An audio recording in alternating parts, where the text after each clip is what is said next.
So I saw this headline yesterday on The Hill, and it surprised me. Alabama Senate hopeful. You could say that America is evil. America today is evil. Damn, what the fuck? So my thoughts after reading that were, I wonder what this person brought up. Did they bring up Guantanamo Bay? That's pretty fucking evil. We had torture, standard operating procedure. Maybe the Iraq War, an offensive war against a country that didn't attack us that left hundreds of thousands of civilians dead. That's pretty fucking evil. The military-industrial complex in general, selling weapons to places like Saudi Arabia to make a buck, to Israel, who's doing permanent apartheid and occupation. That seems pretty fucked up. That seems pretty evil. Maybe the prison industrial complex, the drug war. These things are all evil, right? So, damn, I'm thinking here we have somebody who's running for office who's finally telling the truth about some very important stuff, doing some self-reflection. So let's see what the person actually argued here.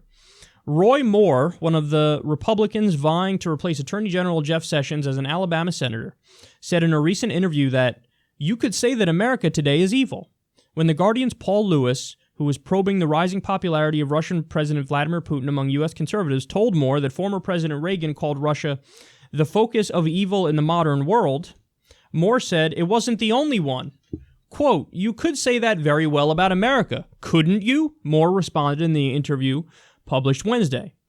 We promote a lot of bad things, added the former Chief Justice of Alabama Supreme Court, specifically citing same-sex marriage. Quote, that's the very argument that Vladimir Putin makes, Lewis pointed out.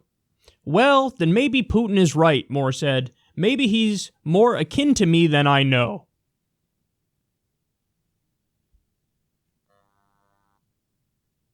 That's the saddest thing I've ever read in my life.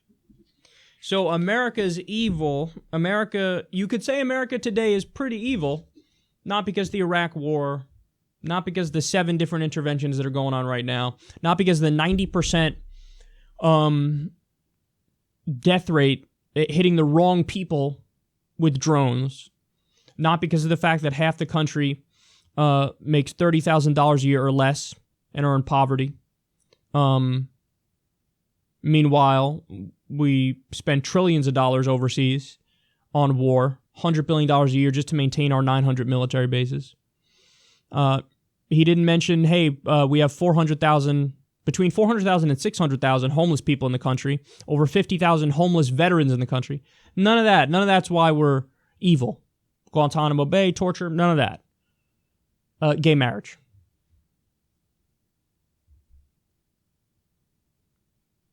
That's so stupid. I don't even know how to begin. Okay, this guy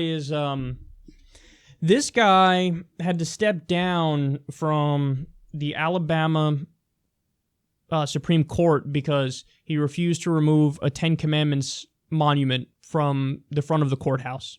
That's the kind of guy we're dealing with here, and he thought he was a hero.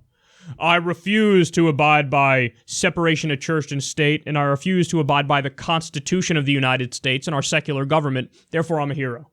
No, you're a theocratic dimwit dipshit. That's what you are. Imagine somebody puts mosque quotes in front of the courthouse. How would you feel? Oh my God, creeping Sharia. But when you do your creeping Christian Sharia, it's the way it should be. So you step down because you wouldn't get rid of it, and you think you're a hero. Then he's, Attorney General, and of course he's a fucking crazy person in that respect. You refuse to abide by the Supreme Court saying, yeah, now we interpret the Constitution to mean equal protection for everybody, including gays and their right to marry. He's like, no, I'm a hero. I'm not going to abide by that. Then just say you believe in a Christian version of Saudi Arabia. You believe in Christian theocracy, Christian Sharia. Just admit it. Just say it. Because he says that's what makes us evil, that we treat gays equally in the realm of marriage. How that's so wrong. These guys are so stupid. I mean, and all the other stuff that I mentioned that we do that's actually evil, he looks at that and he's like, I love all that. Invading countries. Of course I'll invade the wrong country. I don't give a shit. Guys like this who support the Iraq War endlessly. So, if you want to talk about a moral compass that's just pathetically broken, Roy Moore's your guy. And by the way, he's the front runner. He's leading now in this race.